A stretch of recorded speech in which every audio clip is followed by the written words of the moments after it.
There's an airplane crash that recently happened in New York.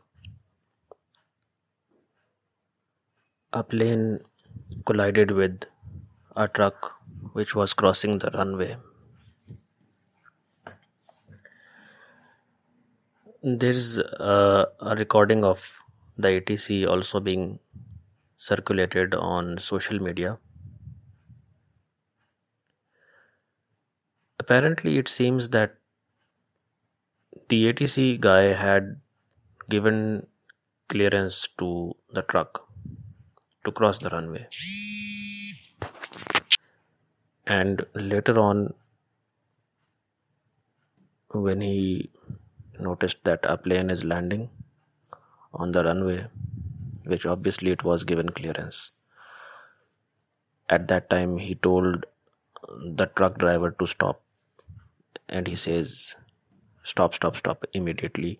He says this several times. Now that's a last moment decision, and there was some miscommunication apparently between the two. Now, who is exactly at fault?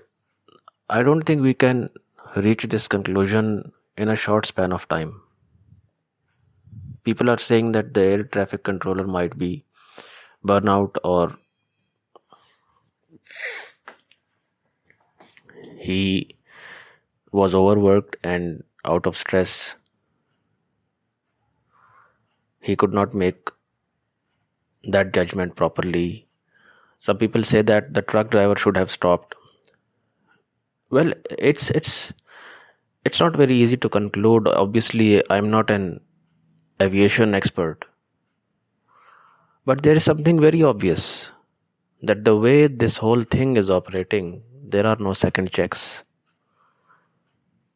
And yes, ATC guys must ATC guys might have been told to be highly efficient, as efficient as possible, so that they can land and take off maximum number of airlines, maximum number of flights in a short span of time, so as to make more profit for the aviation industry. Now, whenever there is something sensitive that's going to happen, there are always double checks. If you go to the hospital, if it's following SOPs, then the medical staff who actually administers the injections or dosage to you,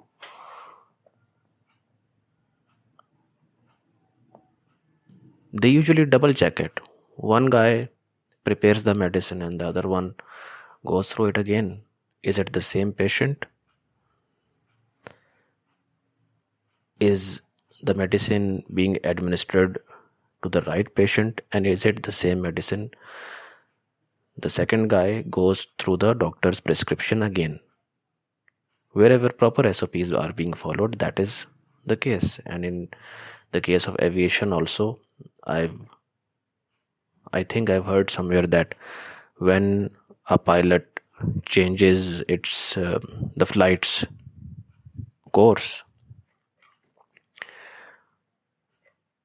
the second pilot basically verifies independently. He verifies the value from his own instruments, the altitude, heading, speed, etc., etc., and verbally confirms it when it matches. Now, in 2026, if things are operating in this particular manner, that there's only one guy in the ATC, and whatever comes out of his mouth is the final verdict. And if there is a mistake, it's going to end up in disaster. There is no second guy who is going to check whether this instruction complies with the safety regulations or not. That raises a lot of questions. That things, instead of getting better, Are they getting worse? And right now, there is a huge emphasis on AI and neural networks, etc. etc.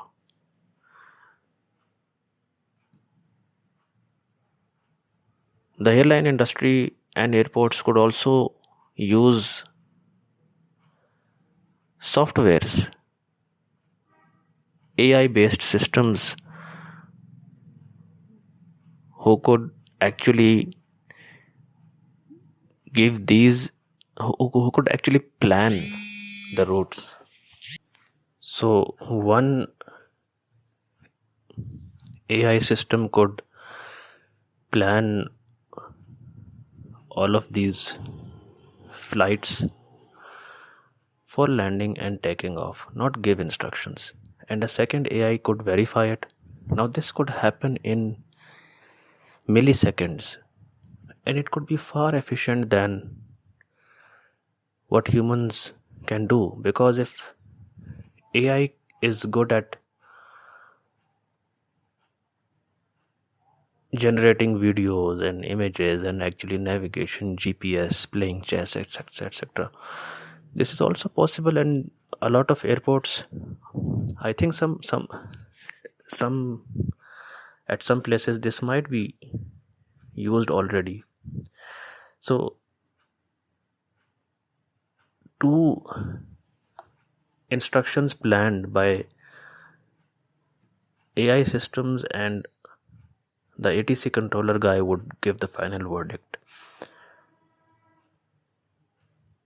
Or you could verify it twice inside the ATC by two separate ATC controller. The ATC guy would not have to do a lot of work.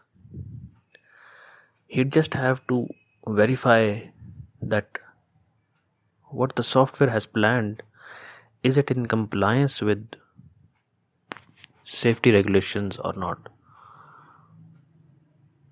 And the second guy also does the same within like very less time. You'd have a very smooth system. Now, if an airplane is about to land on the runway, and right before that, a truck is given clearance to cross the runway, obviously that is something which is a big no in the rules of air traffic controlling. But why did that happen? There's a huge trend of blaming professionals, employees, sometimes pilots, sometimes the people who are actually working in the airport. But it does raise questions. Why is there no extra staff? Are we that greedy that we'll have to like save each and every penny?